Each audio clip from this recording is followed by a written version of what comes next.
Ora então, boa tarde, estamos nós outra vez, no habitual é um dia de atraso, seria às terças-feiras, razões aconteceram para que isto fosse assim, e desta vez estamos para lidar o Beja Santos, conhecido, reputado, defensor da defesa dos consumidores, um ativista também na área da saúde humana, no sentido mais global do seu termo, e em outras áreas dos direitos humanos, também como eu conheço bem. E, na verdade, além do Beja Santos, o António Cerzedelo é um interventor na vida social que tem estado aqui muitas vezes nos estrategizando para variadíssimas conversas a dois e a três, ou até a quatro, no caso concreto. Hoje vamos lidar com a questão do envelhecimento. E, na verdade, antes de pegar nessa questão, há que recordar que esta ideia do envelhecimento é uma ideia que não é fixa, não é rígida em termos de datas e de prazos. No caso, a Bíblia relata que houve períodos que os seres humanos viviam 900 anos, enfim, uma lógica mítica, como é evidente. Depois há quedas abruptas e algumas ascensões, momentos em esperança de vida está nos 30 anos, depois sobe ligeiramente, depois volta a descer. Em 1970, em Portugal, a idade média de vida estava nos 67 anos, hoje a esperança de vida está nos 80 anos, no caso. Né? Em Angola, nos anos 70, nos anos 80, estava abaixo dos 40 anos, hoje está na zona dos 52 anos. Os 40 anos teve a ver com as várias guerras civis e a guerra colonial existente em Angola, portanto, de 61 até 2002, Angola foi um país que viveu permanentemente em guerra. É evidente que quando estamos a falar do envelhecimento temos que ter em conta que as pessoas nascem, crescem, vivem, amadurecem e depois morrem. Em todos estes momentos tem que haver processos e tem que haver decisões e opções. Eu vou deixar um pouco para o Beja Santos as decisões e as opções que ele entender adequado a desenvolver agora. Boa tarde, meus queridos amigos. Bom, Jofre, estive a ouvir-te com atenção. Eu julgo que o novo problema do envelhecimento é vivermos mais. A primeira esperança de vida, que decorre de fenómenos que são altamente consabidos. Quer dizer, hoje temos um Programa Nacional de Vacinação. Eu estou a lembrar-me, por exemplo, daquela conferência TED em que apareceu um especialista, um gerontólogo, a dizer que voltou-se para a assistência e iniciou com uma frase-choque: os senhores preparem-se que vão viver até aos 100 anos. O viver até aos 100 anos tem um significado. É que esta evolução da esperança de vida, como tu aliás foste galgando os números, vive-se mais porquê? Vive-se mais porque há mais cuidados. Vive-se mais porque o organismo é preparado desde a gestação para durar mais, para ser mais preservado. A alimentação, o campo das vacinas nem se fala, quer dizer, hoje eu tenho 75 anos, lembro-me de ver pessoas afetadas pela poliomielite, lembro de cenas da Idade Média, pessoas com poliomielite em aqueles carrinhos de esferas, levavam umas luvas e era assim que se movimentavam. Lembro-me dos epiléticos na rua e as pessoas cercavam, não é? Era uma cena patética, ou para alguns impreparados, divertida, ver um sujeito a escoicinhar, a esbracejar e a espumar. Bom, portanto, bom amigo meu teve poliomielite e ficou paralítico durante a vida toda. Sim. Tens toda a razão, foram anos muito terríveis. Poliomielite. Portanto, pensemos na superação da varíola, pensemos que hoje uma pessoa com sífilis, que era digamos, uma doença horrível do século passado até os anos 30, hoje com tetraciclinas, que tudo aquilo somado e multiplicado não chega a 2 euros, a pessoa erradica a sífilis. Portanto, doenças gravíssimas do passado estão superadas pelo campo da medicina e dos tratamentos, a maior parte deles oportunos. Bom, depois há aquelas doenças que são não transmissíveis. E as doenças não transmissíveis é um campo hoje vastíssimo para o qual dispomos de grande informação. E hoje temos intervenientes na saúde pública que não tínhamos, de facto, há 20 anos ou há 30 anos. Para já a autarquia dispõe de programas se eu for ao site ao sítio da Direção-Geral de Saúde, tenho programas de literacia em saúde, mais tenho livros e modos de comunicação que os agentes sanitários, desde um centro de saúde até, se quisermos, às pessoas que trabalham em higiene e saúde pública numa freguesia, podem usar esse material com efeitos altamente multiplicadores. Depois temos as organizações, quer dizer, a ecologia transformou a existência humana, criou-lhe preocupações, avisou dos perigos que se estão a pôr e que se estão a agravar no planeta Terra, e a forma de reduzir esses problemas, de reelaborar a própria economia. Hoje temos pessoas que trabalham em economia circular, portanto, não espatifar recursos, e eu estou a seguir uma via que é para ver que há uma multiplicação de agentes que podem colaborar na preparação de um ser humano que, quando tem 40, 50 anos, está com a aprendizagem, está dependente e ciente da aprendizagem em toda a vida, e dentro dessa aprendizagem, ele próprio, a sua autodeterminação é devida a saber o que é um estilo de vida saudável, o que é que ganha se não fumar, o que é que ganha se tiver uma moderação nas bebidas alcoólicas, o que é que ganha se tiver uma atividade física, e psicológica e psiquicamente o que é que ganha se tiver uma vida de relação que seja altamente satisfatória para ele, cuidando dos outros, interessando-se pelo outro, etc, etc.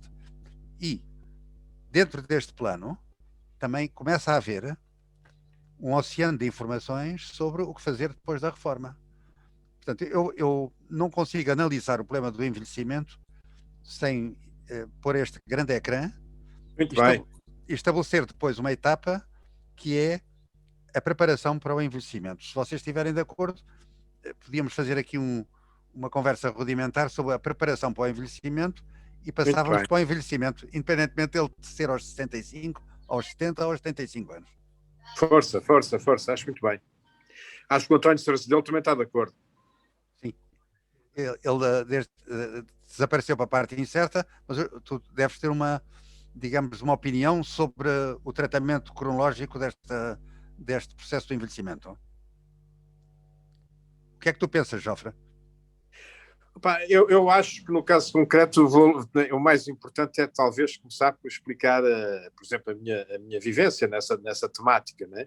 Confesso sinceramente que vivendo ali nas antípodas, lá para os lados dos trópicos, no caso nascido em Moçambique e vivendo muitos anos em Angola, no caso, a preocupação não era muito grande em relação à temática do envelhecimento, mas era significativa em relação à temática da educação, né? E da educação cívica, no caso também, mais por causa do meu pai e da minha mãe, do que por causa do ambiente à volta, diga-se de passagem. De qualquer forma, é um facto incontestável que eu cometi demasiados erros, né? Por exemplo, eu fumei, comecei a fumar aos 6 anos de idade, o que é chocante, mas é um facto. Larguei, depois voltei a começar aos 14 anos e fui um fumador inveterado até aos 50 anos, no momento em que tive uma crise brutal, arrebentou-se uma veia, e aí aprendi que tinha que deixar de fumar porque tinha 2 filhos para educar. E foi certamente a minha sorte, né? Porque algumas das pessoas, minhas amigas, uma delas que tu conheceste também bem, de certeza, no GT, o António Dornelas, que nunca deixou de fumar, morreu com um cancro nos pulmões precisamente por causa disso. De facto, havia muita ignorância da nossa parte e alguma arrogância, não é só ignorância, é sobretudo alguma arrogância da nossa parte em relação ao nosso corpo e ao cuidar do nosso corpo, não é? E isso justifica muitos dos problemas que nós temos hoje, genericamente, nas gerações mais, entre aspas, envelhecidas. Não sei se eu estou a dizer algo que tu achas absolutamente errado, mas, por exemplo, é óbvio que eu tenho um problema grave no joelho porque houve uma veia que, enfim, simplificadamente secou, né? Precisamente porque eu tenho má circulação de sangue. A má circulação de sangue vem, obviamente, do tabaquito que andei a ingerir para os meus pulmões durante N anos, no caso. Não sei se queres dizer mais alguma coisa, se não estás de acordo. Não, estou de acordo. Vamos lá ver. A minha geração, como a tua, mas tu posso falar por mim, teve combatentes. Outro problema que também tu tiveste, que eu de facto sofreram. Sim. Portanto, eu venho marcado pela guerra, apanhei moléstias que não se agravaram, mas que moeram.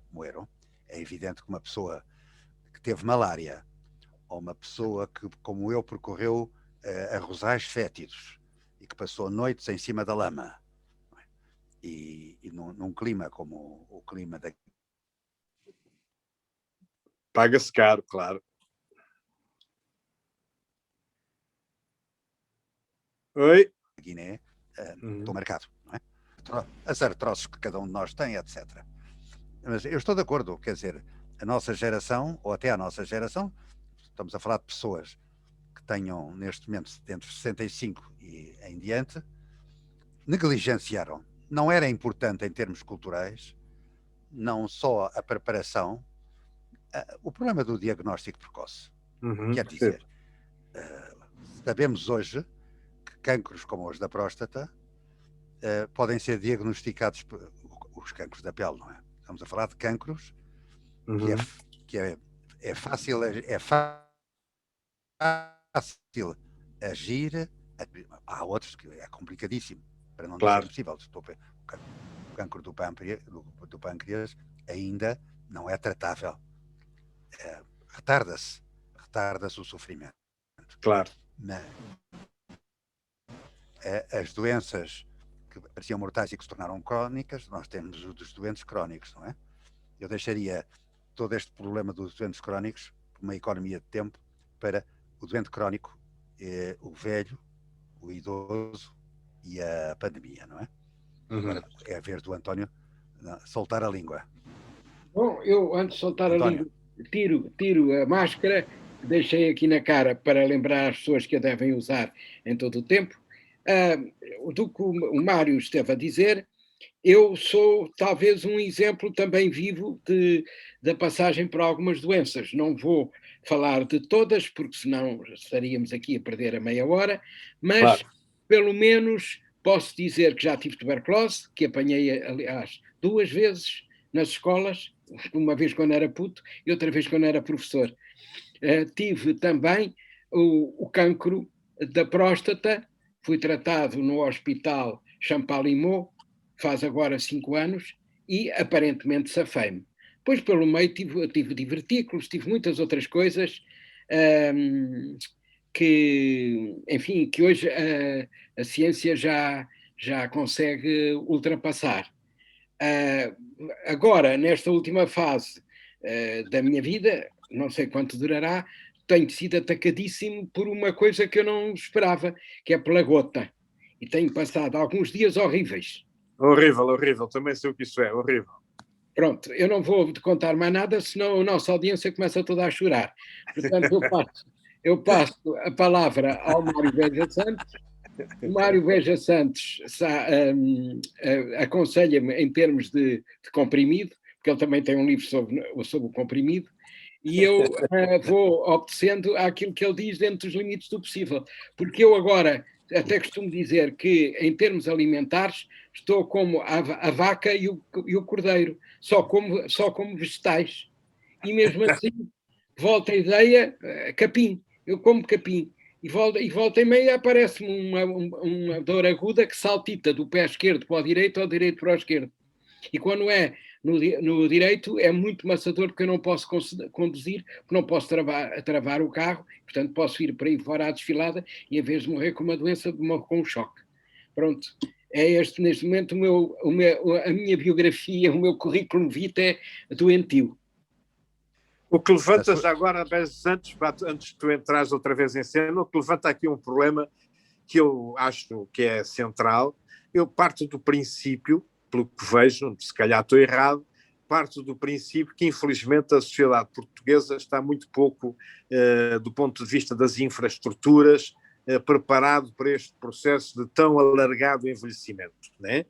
Considerando que em 70 a idade média ainda andava pelos 67 anos e que agora está nos 80,3 e onde encontramos muito cidadão e muita cidadã com de 90 anos para cima. Minha mãe, por exemplo, tem 95 anos de idade. E isso, duvido, sinceramente, que haja uma reflexão séria sobre a questão do envelhecimento e da adequação da comunidade onde nós vivemos a esse mesmo processo de envelhecimento. Sobretudo porque, a par do envelhecimento, há um outro problema, que é há cada vez menos crianças a nascer. Não é verdade, Beja Santos? Sim, há cada vez menos crianças a nascer, mas agora vamos atrás. Há algo que mudou radicalmente nos últimos 40 anos. E é, por exemplo, a atividade desportiva. É verdade. Eu colaboro na imprensa regional e impressiona-me quando pego, por exemplo, nos jornais de Tomar, a quantidade de jovens a praticar handebol, hóquei em patins, o remo, a canoagem, o triplo salto, porque, enfim, na nossa geração nós fomos formatados para que o grande acontecimento era o futebol. Claro. Anteriormente tinha havido uns senhores que praticavam vela, outros hipismo e outros esgrima. Agora, nós não tínhamos um estandarte olímpico organizado, e hoje temos. É verdade. Depois houve aquele salto do atletismo, foi a gente da maratona, dos 10.000 e dos 5.000 metros. E do Sócrates, agora, se me permitires, que Sócrates habituou esta malta a correr na rua. Não, a verdade é esta, quer dizer, a paleta hoje de modalidades desportiva é impressionante, com resultados que nos deviam encher de orgulho. Sem sombra de dúvida, espetacular mesmo. Isso vai refletir-se no estado de saúde das pessoas, não é? Claro. Porque isto não tem nada a ver com eu estar sentado num campo de futebol quando acabar a pandemia, não tem nada a ver. Tem a ver com prática que começa também nas escolas e temos depois os clubes desportivos a apostar na juventude, e não é só no futebol, nós temos modalidades. Eu queria só lembrarmos, quem é que falava em futsal? Sem dúvida. Quando tínhamos 20 ou 30 ou 40 anos. Ninguém se lembrava do futsal, coisa nenhuma. Bom, no futebol de praia, etc. Bem, então, eu julgo que estamos neste momento em condições de pensar que temos um Ministério da Saúde, que é um Ministério da Doença, faz um esforço, talvez pudesse esse esforço ampliar-se com um conjunto de parceiros para haver mais medicina preventiva, mais diagnóstico precoce e, sobretudo, mais informação. Tu, a certa altura, falaste muito na sociedade portuguesa como se, de facto, nós tivéssemos um grau de obscurantismo muitíssimo maior do que, digamos, outras sociedades ao nível europeu. A verdade é esta. O país com doentes que leem percentualmente mais a chamada antiga bula, hoje o folheto informativo, são os Países Baixos. E sabes com que percentagem? 43%. Ou seja, a pessoa vai ao médico, o médico prescreve para uma determinada dor ou anti-inflamatório e a pessoa compra e cumpre religiosamente o que diz o médico. Toma em jejum, ou a seguir ao almoço com um grande copo de água, de pé, ou então ao deitar, uma hora antes, etc.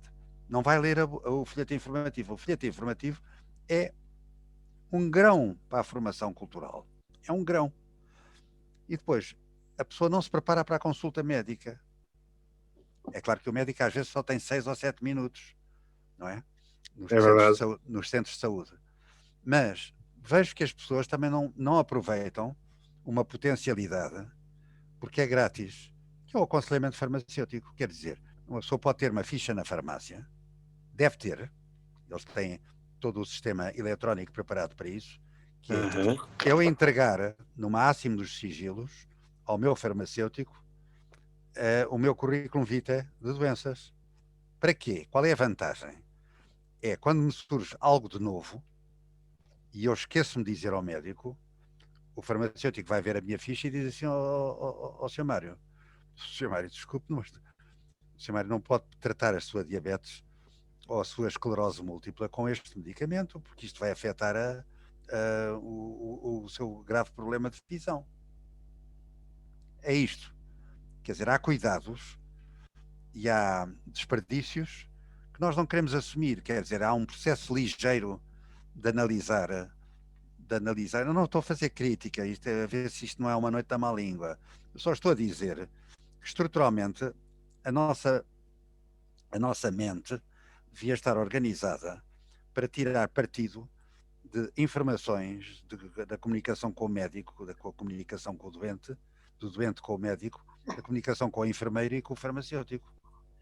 E saber utilizar todas estas ferramentas da comunicação e os instrumentos. Porquê? Nós não podemos confiar cegamente em tudo o que vem no... Quer dizer, eu não vou ao Google Saúde e nem tudo o que vem no Google Saúde está santificado e patenteado. É verdade. Eu tenho que confirmar, quer dizer, porque o médico também pode ser confrontado com um determinado procedimento. Mas eu estou a falar para gente de todas as idades. Agora, eu estou aqui a pensar como é que eu preparo o meu envelhecimento. Eu acho que preparar o envelhecimento, porque é o título genérico da nossa conversa, é o envelhecimento para eu ter mais saúde, ou manter saúde, ou saber a gestão da minha saúde, saber autocuidar-me. E hoje há ferramentas para o autocuidado.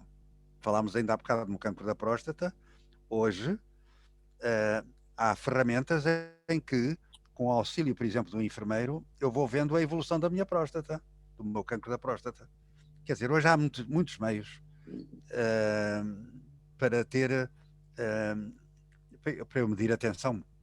Quer dizer, se eu for hipertenso e estiver com medicação, eu devo fazer uma leitura, fazer a medição diária, se mantém os 12,5, 8, não é? Com os medicamentos é a mesma coisa, porque acho que as pessoas devem ter muito cuidado com os medicamentos. Há dias eu contei uma história, fui ao meu urologista e disse ao doutor, aproveito para lhe contar que na véspera de vir aqui à sua consulta fui ao seu colega, e disse o nome do colega, mostrar-lhe que tinha o meu polegar da mão esquerda em gatilho. Em gatilho estava completamente descontrolado. Estava em autogestão.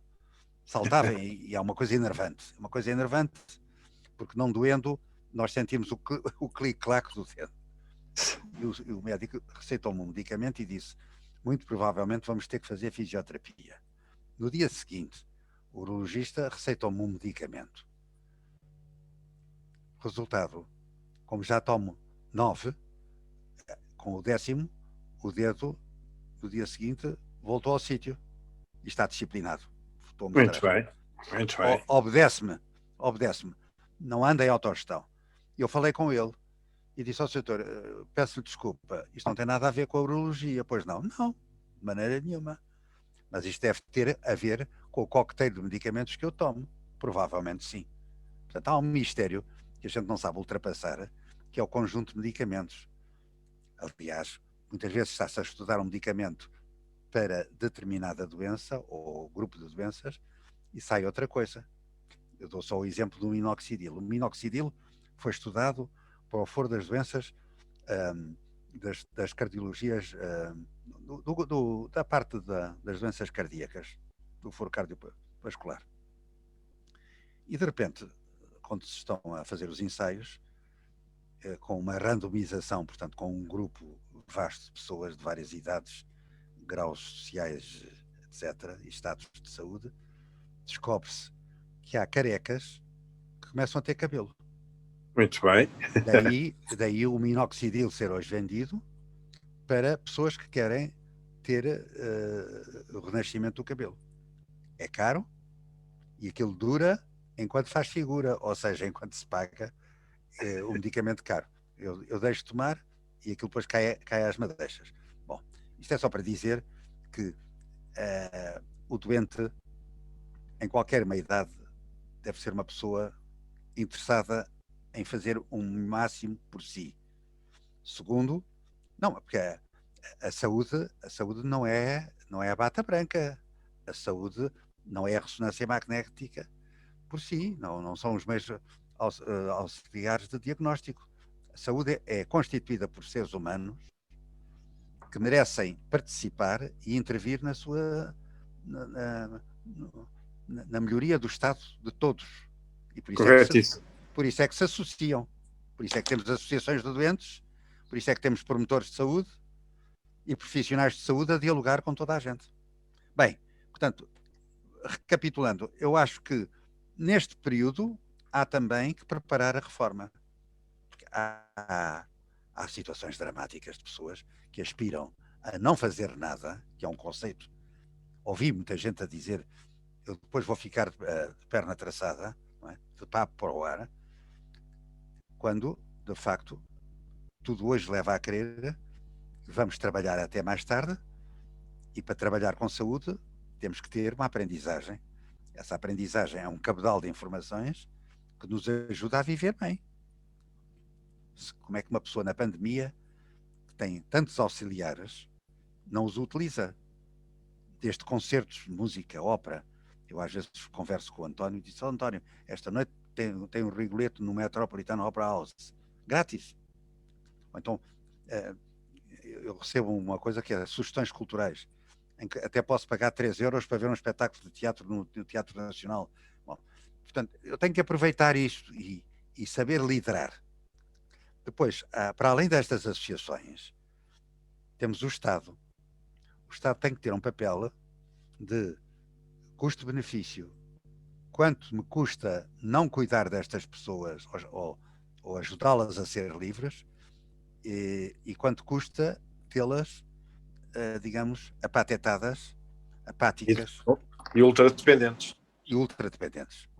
E daí, na justa medida em que o António faz parte de uma molécula, uma célula chamada Junta de Freguesia.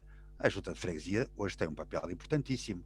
Voltando à questão dos benefícios atuais, eu tive uma casa em Pedrógão Pequeno, e em Pedrógão Pequeno havia ginástica para idosos, havia o carro que ia buscar os idosos para levar à extensão de saúde, havia cinema a 2 euros, e ia lá o carro buscá-los para levar ao cinema. Quer dizer, atenção, são coisas que estão ao nosso serviço. É evidente que pode haver mais coisas ao nosso serviço através das rádios locais, através do acompanhamento que se faz das pessoas estarem no centro de dia, e descobrir-se depois, através de voluntariado, formas de apoiar as pessoas. Aliás, o voluntariado em saúde em Portugal tende a crescer. Eu falo com a Confederação Portuguesa do Voluntariado, e o pilar da saúde é um pilar importante. São pessoas que estão muito afetadas, por exemplo, morreu o marido ou mulher com cancro, e depois fazem voluntariado no Instituto Português de Oncologia, ou apoiam organizações que têm a ver com crianças com cancro, por exemplo. Tudo isso o voluntariado é uma outra expressão que devia ser estimulada, ajudando a formar o voluntário. Como a mesma coisa, como agora se está a dar estímulos para que haja cuidadores informais capazes. Corretíssimo. Eu só queria terminar, vocês agora vão... eu nos anos 80 li um livro que hoje é de risota, chamava-se A Geração Sanduíche, e era um livro que foi um best-seller na América, que era: eu tenho 60 anos e tenho o meu pai com 85 e tenho um filho com 35, quer dizer, estou entalado. Não, mas hoje é diferente. Eu hoje posso ter 60 anos e o pai com 85, e tenho um filho com 40 ou 35 e tenho um neto. Com a agravante de, na justa medida em que o modelo económico mudou, eu tenho que ajudar o filho e o neto. Está. Que é um fator importante no envelhecimento, porque eu termino com esta história. Estava a minha mãe já muito doente, em 1981, e com os meus irmãos acordámos em pagar a uma senhora que ia visitar, passava horas e horas com a minha mãe. Portanto, eram os filhos que cuidavam dos pais.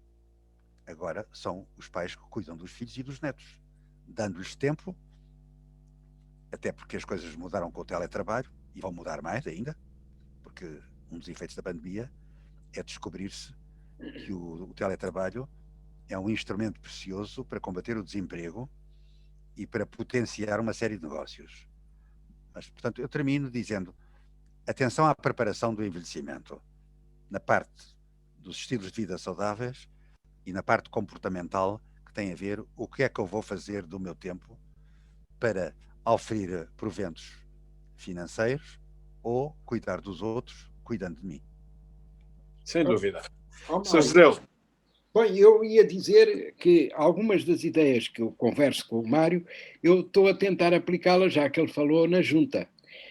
Por exemplo, eu propus agora que houvesse um cursilho para os acompanhantes voluntários, que poderia ser toda uma manhã ou toda uma tarde, ou um dia inteiro, e pedir à Santa Casa da Misericórdia ou outras instituições, aí entre iguais, que têm prática de lidar com idosos, para ensinar a essas pessoas como é que hão de trabalhar com o idoso, apoiar o idoso. Não basta dar beijinhos e dizer: coitadinho, olha, sente-se aqui que aqui está mais cómodo. Temos que ir mais além disso para prever essas doenças ou para tratar as doenças que se têm, e muitas vezes até para evitar que o idoso tome medicamentos a mais, pensando que com os medicamentos a mais vai ficar mais jovem ou vai ficar mais depressa curado, quando isso não é possível. Por exemplo, estou a fazer isso com o Mário. Um minuto só.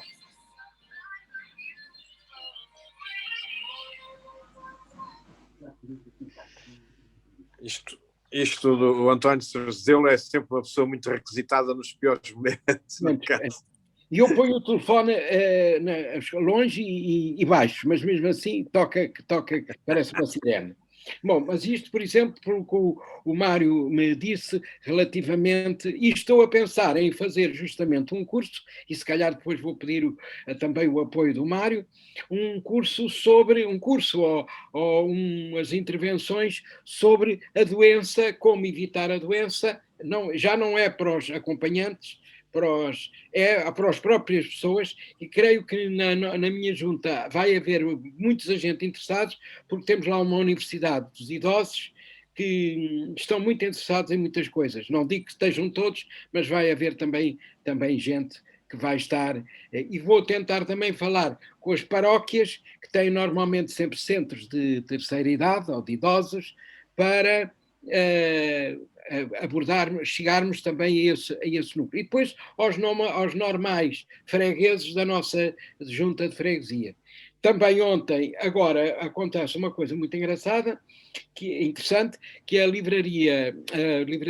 Biblioteca Galveias, há 3 dias, decidiu que ia ter uma frota de carros que levava os livros a casa. Bem. O engraçado é que eu, nessa mesma noite, também pensei no mesmo e propus à minha junta isso para fazermos. Mas agora temos que passar pela junta, pela Galveias, porque a Galveias é que tem os carros. Eu propus que nós lá tivéssemos motas e fôssemos à casa dos fregueses, mas tivemos que encontrar uma solução que provavelmente será uma solução de contemporização, que é as Galveias mandam o livro e depois eu vou lá bater à porta da pessoa a perguntar: então recebeu, gostou, como é que você se sente, o que é que precisa, além do livro precisa de mais alguma coisa, porque é muito importante com os idosos dar-lhes uma atenção particular, mostrar que estamos atentos ao problema individual de cada um. Mesmo que não o saibamos resolver, só isso já ajuda e alivia para a solidão em que muitas vezes estão, porque alguns não têm ninguém sequer com quem conversar. Portanto, ir lá eu, ou de pé, ou a pé, ou de carro, mesmo que não suba e que fale como as vizinhas antigamente: ó vizinha, então como é que está o livro? Mesmo que seja assim, já é uma forma de lhe dar atenção, porque eu respeito que muita gente possa não querer que eu entre em casa por várias razões, inclusive por ter medo de eu vir da rua que lhes possa trazer o vírus. Mas pronto, mas vou lá bater à porta, toca a campainha e farei isso. E isto é também para, de certa forma, porque além da doença física, há a doença psicológica. E uma das que mata também muito é a solidão. É a solidão das pessoas e ao abandono a que elas se entregam, e o abandono a que são votadas pela própria sociedade. Eu não me esqueço que há menos de 10 anos, no distrito, e o Mário deve ter isto na memória melhor que eu, que ele tem uma memória prodigiosa, houve um deputado do Partido Social Democrata, na Guarda, que é um distrito com muitos idosos, que falou na peste grisalha. E a peste grisalha somos todos nós que temos cabelos brancos, que ele, em vez de tratar com carinho, chamou-nos peste. Porquê? Porque tem que nos dar tratamento hospitalar, tratamento, e tem que nos dar reformas para a gente sobreviver, e em alguns casos tem que dar casa ou outras coisas que faltam. E esse deputado falou na peste. E para muita gente, e para muitos países, e para alguns governos, particularmente ditatoriais, isto que está a acontecer ao eliminar os idosos é para eles uma bênção de Deus. Não sei se o Trump não pensaria isso, com exceção para ele, claro, que tem 73 anos. Não percebi. Beja Santos? Digo eu, não, agora não falei no Beja Santos, digo eu, há muitos países para quem este vírus foi uma bênção. Por exemplo, no Brasil, o Bolsonaro está muito satisfeito porque está a matar os velhos, são menos reformas que ele tem de pagar. Mas também o Trump nos Estados Unidos esfregava por trás da cena as mãos de contente porque também estavam a morrer os velhos, todos, menos ele, que apesar de tudo tem 73 anos e também apanhou, mas se safou porque teve 150 médicos à volta dele. Pois a questão também passa um bocado por aí, não é, Beja Santos? Há aqui uma grande diferença do ponto de vista da estruturação social entre as pessoas idosas, que no caso têm condições financeiras, económicas e, enfim, ambientais, comunitárias à volta dele, pela família, etc., que os protejam e que os enquadrem, e um conjunto bastante significativo de pessoas que vão envelhecendo, como todos nós, e que, no caso, têm filhos, por exemplo, que trabalham 8, 10, 12 horas, mais os tempos de transporte, etc., e que dificilmente têm a oportunidade de cuidar com a qualidade que era merecido dos seus pais. E essa problemática também passa um pouco pela participação do idoso. Eu gostava de vos ouvir também sobre isso, a participação do idoso. Há associações de reformados, que infelizmente também são, ao que eu percebo, muito frágeis. Há associações de doentes, ao que eu aprendi contigo, serão bastante mais intervenientes e efetivas. Beja Santos, o que é que tu tens a dizer sobre essa matéria? Que também és um associativo antigo. Vamos ver. Relativamente ao associativismo, se este associativismo tem a ver com doentes, eu sou funcionário público, reformado, e há serviços sociais. Os serviços sociais da administração pública têm procurado, tinham verbas, neste momento não sei, a pandemia alterou tudo, havia aprendizagem de línguas, havia passeios, havia conferências. Eu acho que as universidades sénior que o António Cerzelo aqui veio referir podem ter um papel muito importante, mas não é só isso. Eu moro na rua onde está a sede da minha junta de freguesia, que se chama Junta de Freguesia do Arieiro, onde verifico que há, digamos, incentivos à pintura, ao artesanato, da mesma maneira que há incentivos a esta vida de relação de que eu falei, à exibição de filmes, isto é, em quadros normais de funcionamento do país, que não é o caso neste momento. Portanto, a sensação com que eu vou ficando até à pandemia, com que eu fiquei até à pandemia, é que havia um crescendo de cuidados das autarquias e de algum vigor associativo. Esse vigor associativo também tem a ver com pessoas que, pela sua idade, séniores, aderem.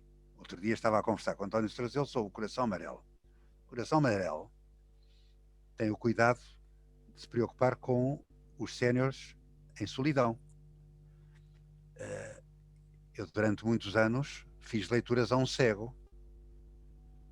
É um privilégio, era um caso especial, era um cego, mais do que culto, tinha uma biblioteca fabulosa, tinha interesses que acabavam por me estimular. Por exemplo, nunca na minha vida pessoal, os meus cuidados com a cultura, me interessei muito pela guerra, a guerra civil entre os liberais e os absolutistas, que era um dos temas dominantes.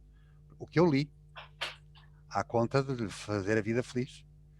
E fui refletindo sobre os dramas da primeira metade do século XIX em Portugal. É verdade, Que é verdade. teve sequelas, a gente esquece depois. Isto teve sequelas para o constitucionalismo monárquico e tem sequelas depois para a queda da monarquia constitucional, tem sequelas para a Primeira República, etc. Não vou para as finanças do país, e para as finanças do país até a década de 80 do século XX. Exatamente. Portanto, eu queria só dizer que há um crescendo de preocupações com este fenómeno que o António nos alertou, que é a solidão.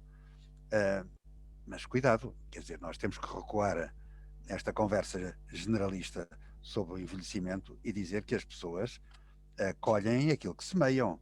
Quer dizer, a vida de relação é aquilo que leva a que, em determinado momento, o António me tenha telefonado a perguntar se eu podia colaborar com um programa de análise sobre os resultados das eleições presidenciais, que permitiu uma conversa a 4, e dessa conversa a 4 se organizou uma conversa a 3 sobre um tema genérico chamado envelhecimento.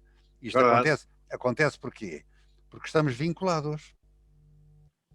Quer dizer, nós não fugimos à nossa realidade, que é a comunicação e a procura de entendimento e a ultrapassagem, no caso vertente não existe, de diferentes ou de pontos de vista que sejam divergentes, etc. O que está aqui em causa é que a vida de relação prepara-se na idade adulta. Portanto, eu não posso aspirar a que depois nunca mais encontre aqueles sujeitos todos odiosos com quem eu trabalhei. Porque eu posso ter esses sujeitos odiosos, mas eu tenho outra realidade. E tenho que a conhecer. Quer dizer, há um homem chamado Zygmunt Bauman, que morreu muito velhinho, com quase 100 anos. Um grande sociólogo de origem polaca, mas que fez a sua vida em Londres e nos Estados Unidos, reputadíssimo, que falou sobre o amor líquido e a sociedade líquida. As nossas relações humanas são cada vez mais frágeis por causa da corrosão das relações profissionais. Uhum. Somos descartáveis, não é? Os contratos zero, você tenha paciência, amanhã já não venha, porque já não precisamos de si. Portanto, um quadro de utilização de pessoas quase em regime esclavagista. Portanto, isso leva a que eu seja um mercenário. Quer dizer, ou pagas melhor e eu mudo logo. É o que nós vemos numa sociedade onde não se geram vínculos. E nós temos um padrão, estou a falar da nossa geração, temos um padrão em que as pessoas podiam ter uma carreira. Hoje é difícil uma pessoa pensar que vai ficar 50 anos ou 40 a trabalhar no mesmo sítio. Isto é, para a mesma entidade. Ora, o que vai acontecer agora é que as pessoas têm essa aprendizagem e dentro dessa aprendizagem ao longo da vida têm que conceber que têm que ter uma vida de relação que não só as beneficia intelectualmente, como ética e psicologicamente. Porque depois essa vida de relação é tão rica que estão em entendimento com os outros, estão em comunicação, interagem. E isso prepara-se na idade adulta. E através do associativismo. O associativismo entre nós, Joffre, tivemos os dois ligados a uma tentativa de movimento dentro do sindicalismo da defesa do consumidor que falhou. Não resultou. Não resultou. Porquê? Não resulta porque o trabalhador, dentro deste quadro convencional clássico de que tem que reivindicar condições de trabalho que sejam eficazes, seguras e melhorar o seu rendimento, a certa altura sente que há um contraste entre reivindicar coisas que até podem ser, digamos, estar na antinomia da sua profissão. Ao nível da Confederação Europeia dos Sindicatos, onde eu trabalhei como voluntário, fizemos uma vez uma conferência para a qual foi um professor português do Instituto Nacional de Saúde Pública, que era Alimentação e Cancro. Quando se falou do cancro, era o professor Amorim Cruz, estavam presentes da Federação dos Trabalhadores Alemães, gente que vinha do tabaco. A luta que deu. Imagino. A luta que deu. Portanto, há um contraste. Quer dizer, as pessoas que fazem bebidas gaseificadas, quando aparece, por exemplo, a Isabel do Carmo a dizer que é indesejável, não gostam. Quer dizer, as pessoas sentem uma irritação porque se está a falar daquilo que elas fazem e vem agora uma senhora que é técnica de saúde e diz, e ainda por cima é médica, e diz assim, não se deve beber, isso pode atentar contra o estômago, engorda, portanto, esses produtos processados fazem mal, cuidado com o fast food, da comida rápida tem que ter limites, e portanto tudo isto incomoda um grande grupo de setores laborais que se sentem afetados. Mas voltamos à questão básica, e vou terminar já, o associativismo. O associativismo está dependente também do apoio e da consideração que o próprio Estado der. Sem dúvida. Quando me propuseram uma condecoração, eu disse, não é para mim, é pelas causas que eu represento. Eu acho que temos que ter esse cuidado, que é simbolizarmos e aparecermos como símbolo de uma atuação que interessa que a sociedade considere. Ponto final. Sem sombra de dúvida, no caso, tens toda a razão, Beja Santos. Na verdade, aliás, essa experiência, para mim, confesso, é das experiências mais tristes da minha vida, do ponto de vista profissional. Não do ponto de vista humano, porque tive a oportunidade de lidar contigo e de lidar com a dirigente da UGT, que era simplesmente espetacular, porque sempre tive um grande carinho por ela, mas do ponto de vista profissional foi muito uma desilusão total. Mas, sobretudo, também porque, de facto, estávamos a tocar em temas muito fraturantes no interior das relações sociolaborais. É um facto incontestável, não é? Quer na área do ambiente, quer na área dos consumidores, detectei essa realidade. Por exemplo, quando foi o incêndio ali do Chiado, a forma como os sindicatos, a UGT e a CGT, ambos, reagiram ao incêndio do Chiado foi uma forma meramente corporativa, e isso não resolve o problema central, porque ali era um problema claramente não corporativo, mas sim comunitário, que é algo bastante diferente. Mas pronto, estamos a chegar ao fim desta nossa conversa, no caso. Estou a agradecer particularmente ao Beja Santos, que nos trouxe aqui informação muito útil e muito positiva. Não sei se o Beja Santos ou o Sr. Zedelo têm alguma coisa mais a acrescentar. Força, se tiverem, estou a vosso dispor, estamos a vosso dispor. Digam algo se quiserem dizer. Eu não tenho mais nada Poucos a dizer. minutos, mas... Não, António, tem. Não, nós temos agora que falar da pandemia e o envelhecimento. A pandemia... é verdade. É verdade, toda a razão. A pandemia é extremamente agressiva, hostil. Há que lhe dar volta. Isto é, permitam-me agora uma confissão pessoal. E não há nenhuma persporrência, um processo de auto-envaidecimento. 2 meses depois de todo este processo começar, e como toda a gente sabe, começou em meados de março, o confinamento, uma organização ligada à saúde pediu-me um depoimento. O que é que eu estava a fazer? E como é que eu estava a reagir? Eu disse, olha, procuro reagir o melhor possível. Para já, voltei à cozinha, cerquei-me de livros e fui descobrindo coisas, fui telefonando às pessoas. E como é que se faz bem este risoto? Quer dizer, eu quis começar a fugir do feijão almofrada com atum e um bocadinho de salsa e a cebola. Comecei a querer fugir. Gosto muito dos pratos simples, gosto muito das ervilhas com ovo escalfado e umas rodelas de chouriço, mas gostei de passar a intervir. É a limpeza da casa. Muito bem. Na limpeza da casa, basta saber o que tenho e o que esqueci. E ajuda-me, por exemplo, muito quando eu limpo as estantes. É a ver os livros que tenho e que ainda não li. Bom, a outra coisa que se pode fazer, eu neste momento estou a fazer ginástica através... Eu faço ginástica de manutenção numa coletividade local chamada Clube Atlético de Alvalade, no bairro de Alvalade. Mas neste momento não podemos praticar em ginásio, pratico em casa. E eu acho que era um dos trabalhos que as juntas de freguesia, António, e outros promotores de saúde, era levar às pessoas que dispõem de meios informáticos, levar-lhes esta ligação. Como com esta ligação ajudá-las,